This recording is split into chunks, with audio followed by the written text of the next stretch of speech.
ஆத்மணக்கம் இன்று நாம் பார்க்குறப்போது நம்மிடம் நீண்ட நாட்களாக நம்முடைய பதிவுகளை பார்த்து கொண்டிருக்கக்கூடிய ஒரு பெண் ஒருவர், குருஜி மோகன வசியம் என்னக்கூடிய கணவன் மனைவி 6 மாதமாக பிரிஞ்சிருக்காங்க. அவங்களை சேர்ப்பதற்கு மோகனம் போடணும் அப்படின்னா உடல் கட்டு போடணுமா அப்படின்னு கேட்டிருந்தாங்க.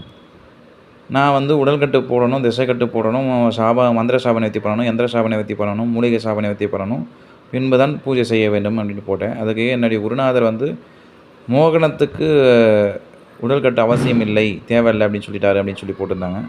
அதுக்கப்புறம் தான் அவங்க சொன்னாங்க, என்னுடைய குருநாதரே வந்து என்னோடய அப்பா தான் அப்படின்னு. ஏன் அவங்க அந்த காலத்தில் போட மாட்டாங்க அப்படின்னா, அவங்க ஒரு தெய்வத்தை வலுவாக மந்திரங்கள் சொல்லி ஜபம் செய்திருப்பார்கள், அல்லது பாரம்பரிய முறையில் அவர்கள் தெரிந்த முறையில் காளியாத்தா மாரியாத்தா சரியாம்மா எந்த தெய்வமோ அந்த தெய்வத்துடைய நாமத்தை டெய்லி சொல்லி அவங்களுடைய அதாவது திராவிட முறை என்று சொல்லக்கூடிய முறையில் பூஜை செய்திருப்பார்கள்.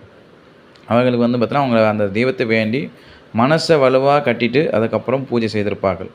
ஆனால் ஒரு மோகன வசியம் செய்கிறோம் என்றால் நமக்கான உடற்கட்டு எந்திர திசைக்கட்டு சாப நிவர்த்திகள் அதே மாதிரி எந்திர சாமர்த்தி மூலிகை சாப நிவர்த்தியெல்லாம் செஞ்சு பண்ணால் தான் அது உடனே வேலை செய்யும்.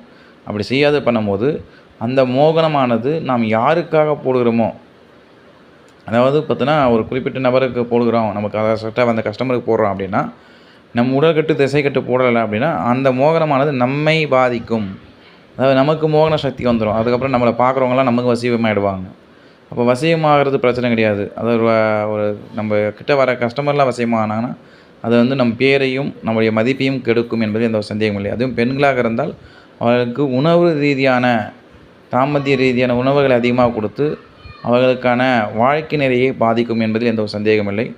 மோகனம் செய்பவர்கள் மோகனம் இல்லை, அஷ்டகர்மத்தில் எதை செஞ்சினாலும் உடல்கட்டு திசைக்கட்டு அதே மாதிரி மந்திர சாப நிவர்த்தி எந்திர சாப நிவர்த்தி மூலிகை சாப நிவர்த்தி எல்லாம் செய்தால் தான் முறையாக செஞ்சால் தான் அந்த வேலை செய்யும். நிறைய பேர் வந்து பார்த்தோன்னா அந்த சாமிகிட்ட போய் பார்த்தேன், இந்த சாமிகிட்ட போய் பார்த்தேன், எத்தனையோ பூஜைகள் பண்ணிட்டேன், எத்தனையோ 1000 செலவு பண்ணிட்டேன், ஆனால் எனக்கு வந்து நான் என் கணவன் மனைவி பிரச்சனைக்காக கொடுத்தேன் சரியாகலை, அல்லது ஒரு பிரிவுக்காக கொடுத்தேன் சரியாகலை, அல்லது வந்து பார்த்தா அடக்கிறதுக்காக கொடுத்தேன் சரியாகலைன்னு. அதுக்கு என்ன காரணம்னா அவங்க அந்த சாப நிவர்த்திகள் எந்திர சாப நிவர்த்தி மந்திர சாப நிவர்த்தி மூலிகை சாப நிவர்த்தி மற்றும் உடல்கட்டு திசைக்கட்டு இந்த 5 விஷயத்தையும் கரெக்டாக பண்ணியிருந்தாங்கன்னா அந்த வேலை கரெக்டாக நடக்கும்.